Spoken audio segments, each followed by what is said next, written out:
Lalu rank वेझो ॻोठाणनि पारां वाधू बिल मोकिलण ते सेप्को ख़िलाफ़ एहतजाज कयो।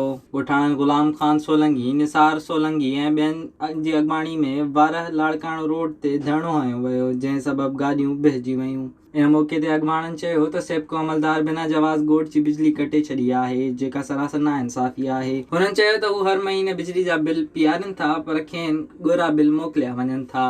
असांखे बिल भरियूं था, बिलनि जे बावजूद बि असांखे 30,000 रुपया अचे थो महीने में। तव्हां इन असांखे पैसा ॾियो करप्शन जो करे। अबड़ो साहब आहे ऐं नेक मोहम्मद खोसो साहब, असां बिल बि कल्ह भरिया आहियूं, 50-10 बिल असां भरिया आहियूं। हिनमहिल उन बावजूद बिजली कटे वियो आहे असांजी। हिनमहिल फ़ोन कई मूंखे 30,000 रुपया ॾियो, त ठीकु आहे न, मां तव्हां लेन कटियां थो। असांजी लेन कटे हलियो आहे, असां इन लाइ हिनमहिल धरणो आहे साईं।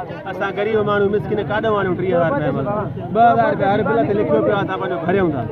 हिनमहिल असांखे फ़ोन कई 30,000 रुपया ॾियो, त ठीकु आहे न, असां तव्हांजी बिजली कटियो। हिनमहिल लेन कटियो ते हलियो आहे, असां ग़रीब आहियूं मिसकिन काॾे इन लाइ असांखे धरणो आहे। हिनमहिल बिजली न असां धरणो जारी रहंदो। ॻोठाणनि मुतालबो कयो त फौरी तौर ॻोठ जी बिजली बहाल कई वञे, ॿी सूरत में एहतजाज जो दाइरो वधायो वेंदो। विज़िट कयो अवामी आवाज़ मीडिया ग्रुप जी वेबसाइट awamiawaz.pk।